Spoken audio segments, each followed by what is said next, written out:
Hey everyone, it's Pixel, and today we're going to be doing a rather simple recipe for beet pickled eggs. And for that, we're going to need 8 to 12 hard-boiled eggs, white vinegar, sugar, 1 to 2 cans of beets, mostly for the juice, and half a cup of water. Pretty simple, huh? Anyway, let's get going. Alright, so I said I could put it in a plastic container or a jar. I would have rather put it in the jar, but I only have smaller jars, so I guess I'm going to be investing in some bigger ones in the future. First thing we're going to be doing is putting in the beet juice from 2 cans of beets. Into that, we're going to put a half a cup of our water, half a cup of our vinegar, and last but not least, about a half a cup of sugar. Right, when our sugar is well dissolved into our beet juice vinegar mixture, we're going to turn off the burner, take our mixture,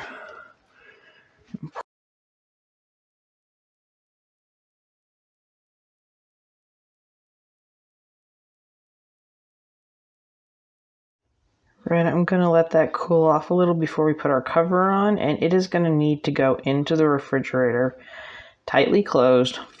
Alright, later on the next day, my dad found 2 big jars that I have my pickled beet eggs marinating in, and one I'm going to put garlic, onion, eggs to pickle in. So I switched them over to jars instead of the plastic container that kind of semi-warped because stuff was hot. So, Alright, let's make our other brand of pickled eggs. Alright, for our garlic onion pickled eggs, we're going to need, well, hard-boiled eggs again, 1/3 of a cup of sugar, 1 cup of water, and 1 cup of vinegar, which I've already poured together, and about 10 cloves of garlic and however much onion you desire to be little half-moon shapes or even whole round shapes.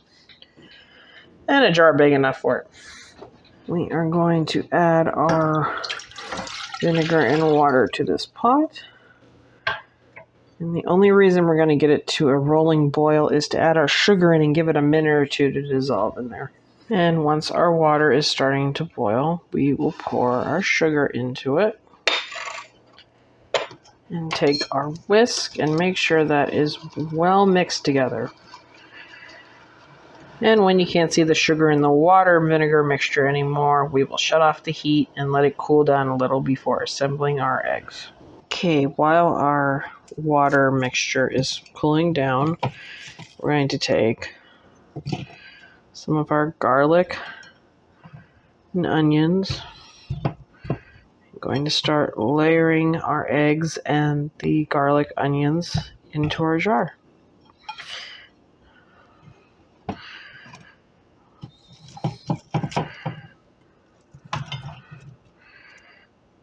Oops.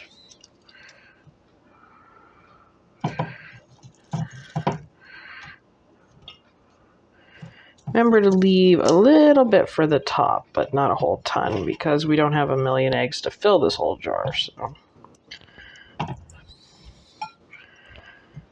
there we go. We got about 12 eggs out of there. We will pour the rest of our garlic and onion into our jar. When this is given a little time to cool, we will pour our vinegar water mixture into the eggs. And we're going to let that cool off the rest of the way so that it doesn't mess up when we put it into the fridge. Because if you put hot food into the fridge, and once it has sat for a while and is touchable, not so hot anymore, I'm going to put the lid on and join its friends in the fridge.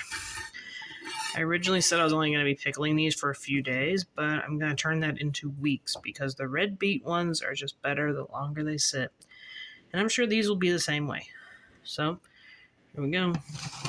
Alright everybody, the pickled eggs have been in the refrigerator for probably 3 weeks. And as you can see, the beet pickled eggs turned out beautifully purple-red, pretty much burgundy. And the white eggs are the garlic pickled eggs. And I have my equally palated taste tester mom here to help me figure out which one is better. So we got one each. Which one do you want to start with? I think the pickled egg would be good. They're both pickled. The red one. Okay, let's do the red one. Get Alright. this red one and you get that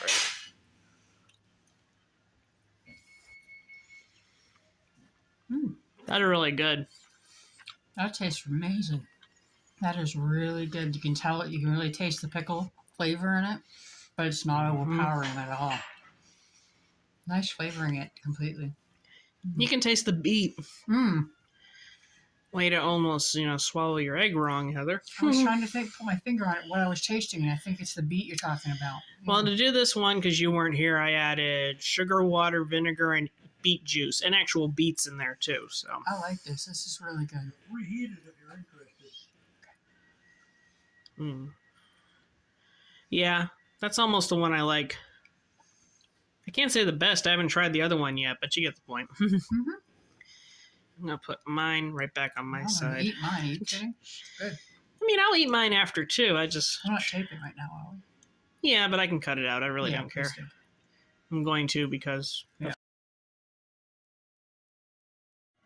Time for the garlic egg. This is the egg that ensures vampires will never drink our blood. All right. Here we go. Ooh, I can smell the garlic in this thing. Holy crap. Well. Okay. Let's just say lots of garlic. Mm-hmm. Good. It is good. Lots of garlic. On a pro side of this egg, without the vampire jokes, this would be a good egg to mix in with normal eggs for egg salad. Yeah, I agree. To add this as like an addition to it, to give it that garlic flavor. If you had another type of recipe or salad with it where you could distribute it throughout the salad in slices, maybe it wouldn't be also... But just taking a bite out of it is overwhelming. It's very overpowering. But it is good. That's the dumb thing. That's good, yes. Yeah. Hey, look at the bright side. Edward Cullen will never lurk in your window, Mom. Darn. What if I want him to? Because he's a sparkly poo head. Oh, okay. He's not even a real vampire. Okay. If you say Just settle for Lestat or something. Oh, all right. Maybe that hot guy from True Blood. Okay. Well, overall, the eggs were a success. These are a little strong. They could be really good in like a sandwich incorporated in with other eggs to lessen the garlic, but they do have a great flavor. You have to admit that is a dang good garlic flavor, just not all in one.